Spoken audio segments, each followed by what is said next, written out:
Hello everyone, today I'll be discussing a very serious problem in America, which is the killer drug meth.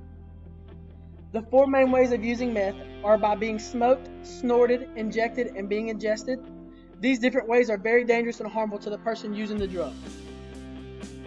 There are many different harmful chemicals in meth, such as cleaning supplies and even battery acid.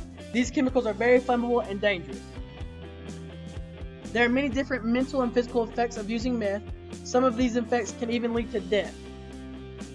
One of the main physical effects of meth is called meth mouth. This is when one person has used meth too much and their teeth start to rot and decay and fall out of their mouth. There are many different meth labs in North Carolina and also across America. Many meth labs are being raided today because of the fact that people are in such high demand of meth. Thanks for listening to this public service announcement, and always stay on the lookout for this killer drug.